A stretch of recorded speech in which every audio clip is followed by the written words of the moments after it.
Hello বন্ধুরা, welcome back to my channel Riti's ব্লগে তোমাদের সবাইকে ওয়েলকাম। আজকের ভিডিওটা রান্না থেকেই শুরু করলাম, যেহেতু আমার শ্বশুরবাড়ি গ্রামে মানে বনগাঁতে। আর গ্রামের দিকে তো জানোই কাঠের উনুনে রান্না হয়, আর এমনিতেও কাঠের উনুনের রান্না কতটা টেস্টি হয় সেটা তো সবাই জানো। তো আজকে আমার শ্বশুর এই যে বাজার থেকে মাটন নিয়ে এসছে, আজকে রান্না হবে মাটন, ইলিশ মাছ আর পালং শাক, এইগুলো আজকে রান্না হবে। তো আমি রান্না করছিলাম, মশলা টশলা তো শাশুড়ি মাই করে দিয়েছে, যেহেতু শিলে মশলা, তো অত মশলা তো আর আমি করতে পারবো না, তার জন্য। তো যাই হোক, তারপরে এই যে একটা আমাকে চেয়ার দিয়ে গেছে, আমি চেয়ারে বসে এইখানে, এটা হচ্ছে বাইরে একটা ভাঙাচোরা ঘর, এখানে মানে রান্না হবে, তাই আজকে আমি রান্না করছি। আর এই যে একটু ভিডিও বানিয়ে নিলাম তোমাদের সাথে শেয়ার করব বলে। কাদের কাদের বাড়িতে এরকম কাঠের উনানে রান্না হয় বা কাঠের উনানে রান্না খেতে কেমন লাগে আমাকে কিন্তু কমেন্ট করো।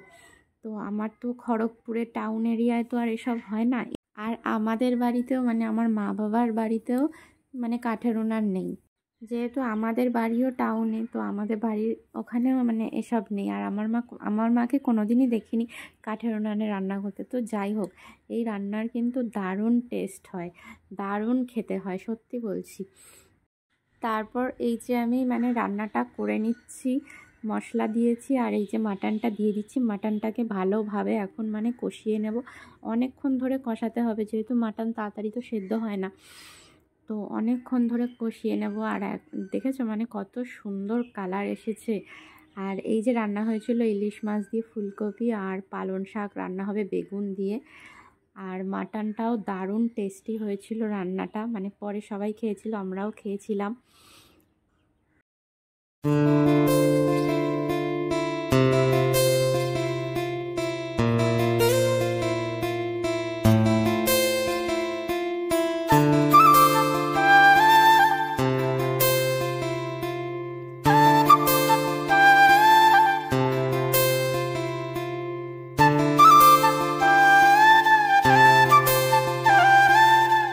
আর এই দেখো আমি রান্না করছি, জালনার ওপার দিয়ে কি দেখা যাচ্ছে দেখেছো? নৌকা, ওপাশে কিন্তু জল, মানে পুকুর মতো হয়ে গেছে, বৃষ্টির সময় জল হয়ে যায়, আগের দিন ভিডিওতে দেখিয়েছিলাম। তো রাস্তার এপারে আমাদের বাড়ি, আর ওপারে হচ্ছে ওরকম জল হয়ে গেছে। আর ওই জলে কিন্তু অনেক মাছ আছে, মানে সবাই মাছ ছাড়ে আবার মাছ ধরে, মাছ চাষ হয়। তো তারপরে এই যে আমি একটু বিকেলে শাড়ি টাড়ি পরে নিলাম, তো একটু শাড়ি পরতেও নিজের মাঝে মাঝে ভালো লাগে। আর আমার কিন্তু কেনাকাটা সব হয়ে গেছে, ঘুরতে যাওয়ার জন্য দারুণ দারুণ ড্রেস জুতো কিনেছি সব।